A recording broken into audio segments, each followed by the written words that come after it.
تو ایک بہت ہی افسوسناک خبر ہے اور جو اٹھتے ہی مجھے نظر آئی ٹویٹر پہ، وہ ارشد شریف صاحب کا قتل ہی کہنا چاہیے اس کو، جو کینیا میں کچھ گولیاں چلنے سے ہوا۔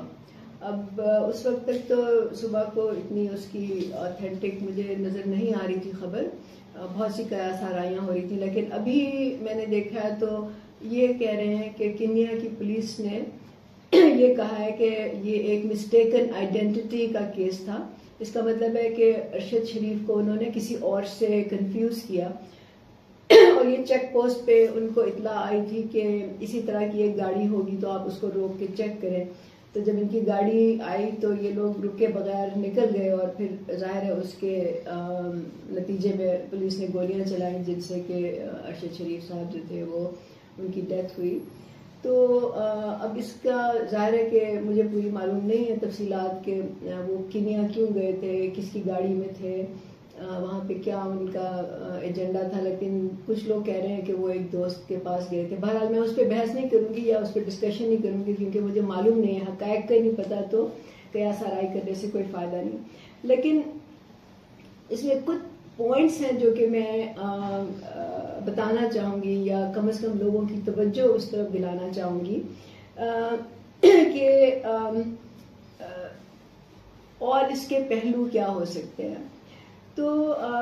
صبح سے میں دیکھ رہی ہوں کہ بہت سے جرنلسٹ نے اس کی مذمت کی ہے اور لوگوں نے بھی کی ہے، لیکن پاکستان میں نے یہ دیکھا ہے عام طور سے کہ جس شعبے کے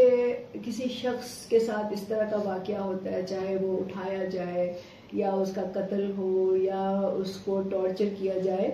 تو عام طور سے اسی شعبے کے لوگ جو ہیں وہ سامنے آتے ہیں، اسی سیاسی پارٹی کے لوگ سامنے آتے ہیں، اس کو کرٹیسائز کرتے ہیں۔ مثلا اگر جیسے جرنلسٹ ہیں تو جرنلسٹ ظاہر ہے کہ ان میں زیادہ غم و غصہ ہوگا، جو کہ بالکل جائز بات ہے، لیکن اسی طرح ہم نے دیکھا کہ ڈاکٹرز میں سے اگر کسی کو کے ساتھ یہ واقعہ پیش آتا ہے تو ڈاکٹرز کمیونٹی جو ہوتی ہے وہ سامنے آ جاتی ہے، یا کسی ایک پولیٹیکل پارٹی کے ساتھ ہوتا ہے تو وہ پولیٹیکل پارٹی جو ہے وہ آ کے تو اس کے خلاف احتجاج کرتی ہے۔ لیکن اصل میں ہمیں جو بات سمجھنی چاہیے وہ یہ ہے کہ جو ایک یونیورسل ٹروتھ ہے، یا جو بات کہی جاتی ہے ہمیشہ سے، وہ یہ کہ ایک انسان کا قتل پوری انسانیت کے قتل کے برابر ہوتا ہے۔ تو جب تک ہم یہ نہیں سمجھیں گے، اور جب تک ہم ہر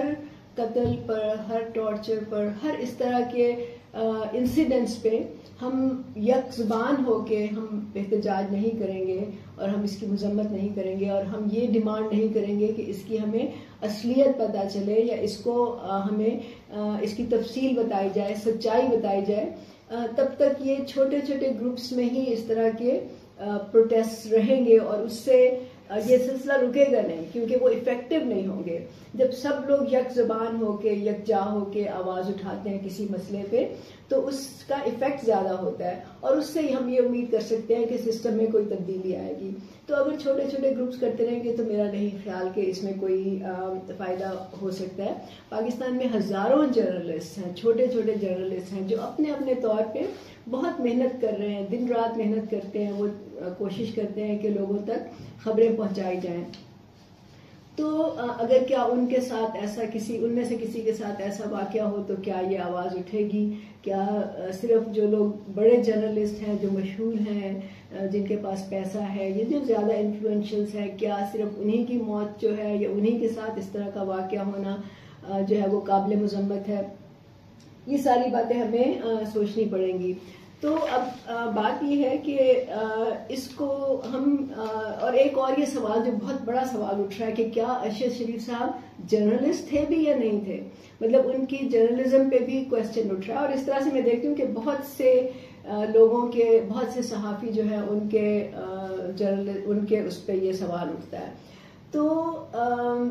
بات یہ ہے کہ اس کا ہم کیسے فیصلہ کریں کہ کون جرنلسٹ ہے یا کون نہیں ہے؟ اس کی جو سب سے ایفیکٹو طریقہ ہوتا ہے وہ یہ ہوتا ہے کہ جو پروفیشن خود ہے، مطلب جرنلسٹ خود ہیں، وہ اپنے لیے ایک معیار تعین کریں، وہ خود